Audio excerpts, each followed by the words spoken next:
Children, I have a story for you. It's a very important story, and like any good fairy tale, it begins with once upon a time. Once upon a time, in a land not so far away, there was a dragon as old as time. It stood between people and what they desired most, equality. It went by many names: racism, sexism, homophobia, and more. These were all aspects of the dragon that, in its true nature, was hatred.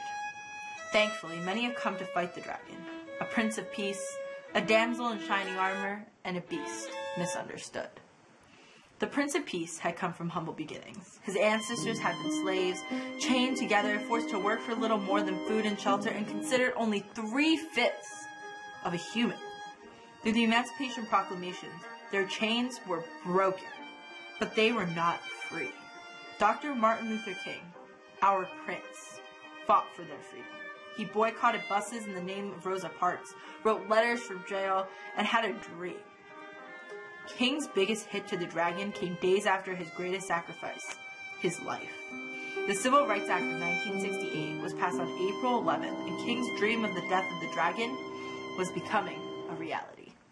But the dragon still lived. Before Mr. King, there was a woman named Susan B. Anthony. She lived when damsels needed princes for saving. But the damsel in shining armor believed in saving herself.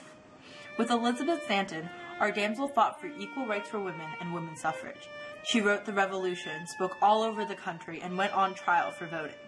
Although Susan never got to see her work affect the dragon, she aided in the passing of the 19th Amendment on August 18, 1920, 14 years after her death.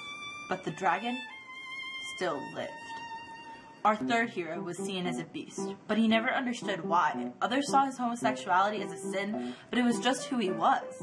However, Harvey felt that all people should be treated equally. He did not believe that anyone should be evicted or imprisoned for being themselves. Soon, Harvey ran for public office, gained public support, and was the first openly gay person to be elected to public office in the United States.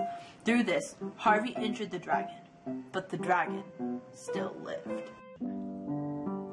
The dragon lives on to this day, for the dragon is within all of us. He is within us when we judge others. He is within us when we hate. He is within us when we persecute others for something that they cannot control. It is up to us to defeat the dragon. It is up to us to let freedom ring, all for equality, and equality for us all.